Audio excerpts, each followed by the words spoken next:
What's going on, everybody? Today I want to show you how you can get more legendaries by using a specific set item and wizard build, but honestly you could apply this to any class. Let's get into it. But the general strategy is to make sure that we're moving quickly and hitting hard, as well as not having to stand in place for long periods of time. Because if we're going ahead and getting more legendaries, that's mainly going to factor into Elder Rifts, speeding through those, challenge rifts if we're farming those, or open world farming. And that is the big one, is open world farming.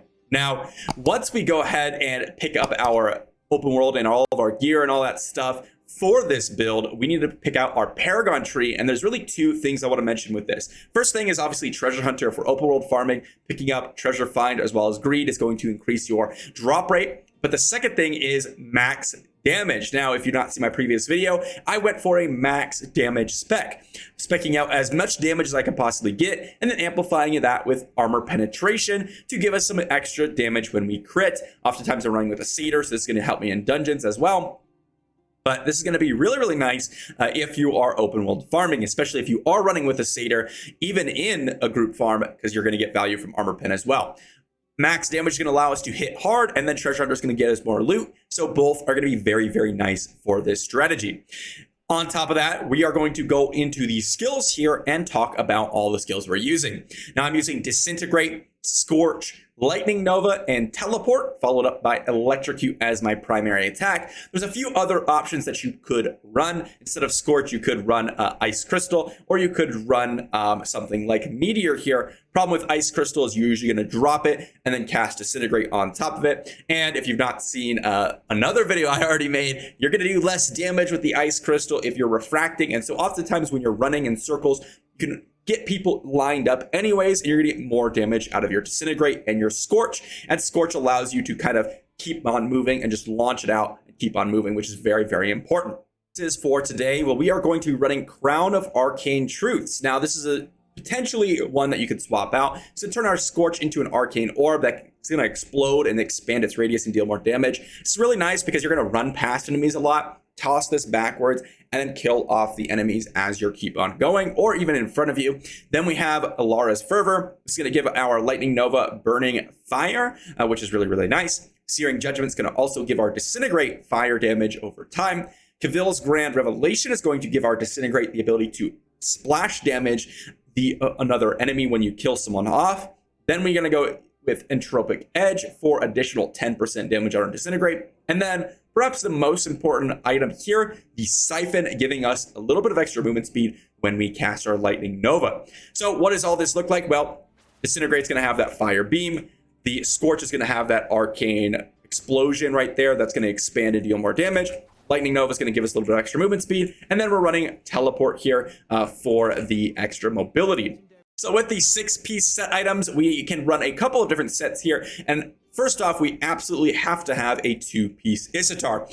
Now, I unfortunately have not been able to unlock a 4 or 6-piece one. However, I would very much like to get a full 6-piece Isitar set. And the reason for this is when we defeat an enemy, we're going to get increased movement speed. This movement speed is going to increase our damage. And then when we kill an enemy, we're going to get a Soul Orb that's going to kill off other enemies as we pass through them.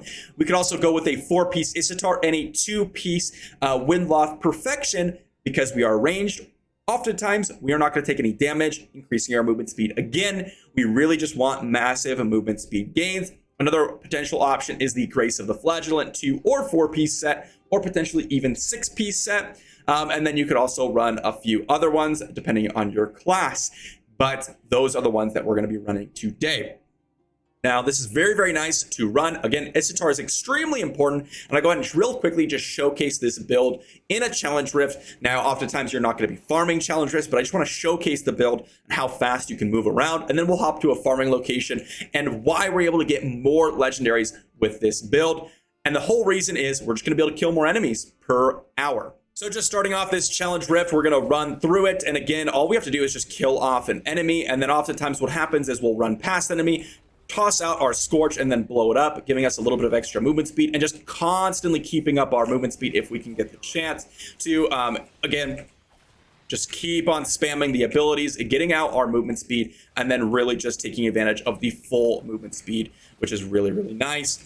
And obviously we're in a challenge rift here, so it's not going to work as well as we are in open world farming, because we're going to run in with a lot of these elite packs, and we're going to have to stop and try to kill these ones off. But it does work quite well still. Even in here, we can obviously teleport over terrain, and which is one of the reasons why I absolutely must have teleport for every situation when you're playing the wizard. Situations like that is just incredibly valuable to save time and just overall just get some massive value out of our abilities.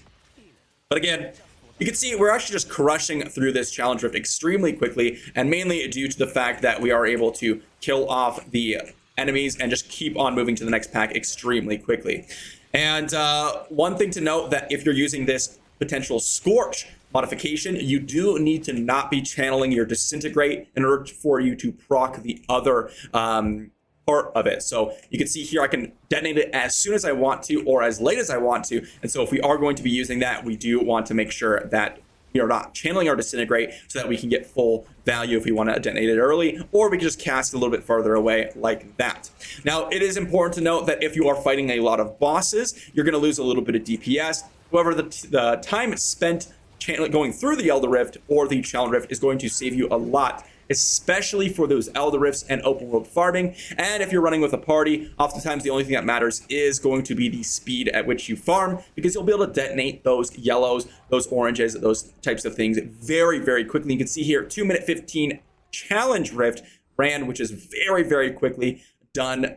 Much quicker than a lot of other builds I've run out there. And we'll go ahead and transition to an open world farming scenario so you can check out what that looks like. A spot where the only bottleneck to our legendary items is going to be killing off and running through our area of the spawns. So Realm of Damnation is a perfect example of this, and all we could do is just run through here very quickly and then just kill off the enemies as quickly as we possibly can. Again, we're just going to be speeding through here, and the more damage that you have, so you know, the more specs into Paragon Trees, etc., the more monsters we can kill and the faster we can go through here. Obviously, you're going to want to keep this up, not really stopping for a disintegrate all that often. You're going to want to proc it after you've kind of killed off a bunch of enemies here, and you've rather gathered up a bunch of enemies, or in a situation where you have an elite pack. It's very nice to go ahead and drop the disintegrate rate once you have that really solid group of enemies. And before that, you just keep on spamming your basic,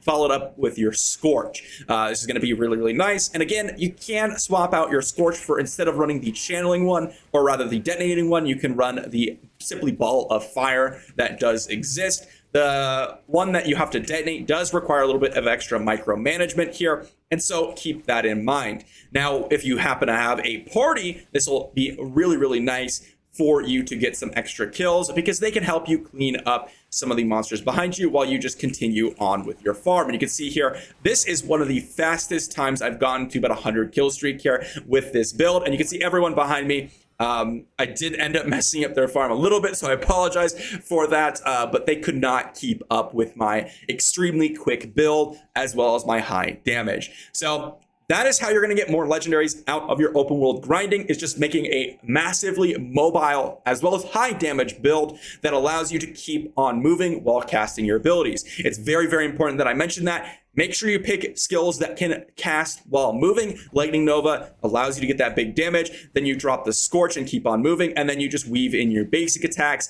If you're playing the Satyr, if you're playing the Barb, if you're playing the Necro, or things like that. Demon Hunter's a perfect example of this. You can just run your Isatar set and just basic all the way through. That's a really easy farming build. If you're running Barb, you can run Whirlwind. Satyr's got the Horse. Things like that are going to be really nice for you to speed up your legendaries and overall farming capability. That being said, hopefully you enjoyed, and I will see you for the next video.